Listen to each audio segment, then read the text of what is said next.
Dans le cadre de sa mission de maîtrise de risque, l'ENIRIS met depuis plusieurs années ses compétences au service de la recherche sur les risques liés à l'exposition au champ de radiofréquence. L'exposition d'êtres humains au champ électromagnétique ne cesse d'augmenter, notamment en raison de l'évolution des technologies de communication sans fil. Certains individus électrosensibles déclarent présenter des troubles atypiques de type troubles de sommeil, troubles de concentration, des maux de tête et d'autres symptômes.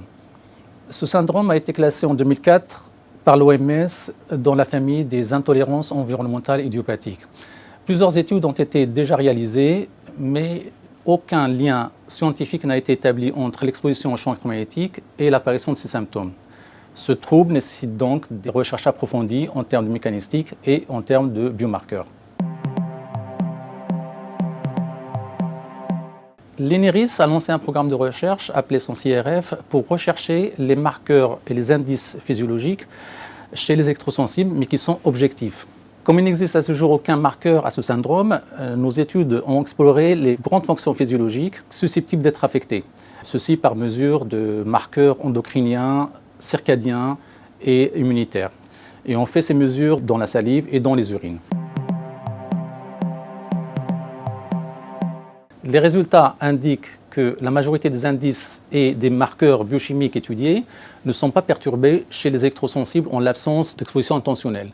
En revanche, l'activité de l'alpha-amylase, représentative du système sympathique, est plus élevée chez les électrosensibles par rapport aux individus non électrosensibles.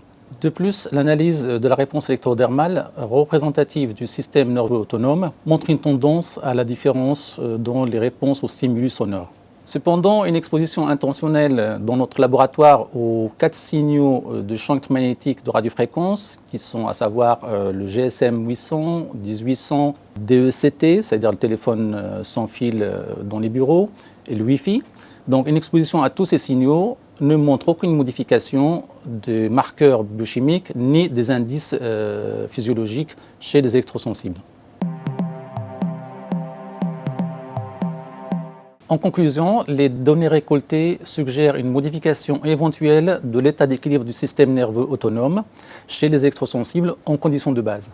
Cette piste mérite d'être approfondie par d'autres analyses de composantes biologiques, à savoir les catécholamines, qui sont aussi des marqueurs du système nerveux autonome, afin de confirmer ou d'infirmer l'éventuel état d'équilibre du système nerveux autonome.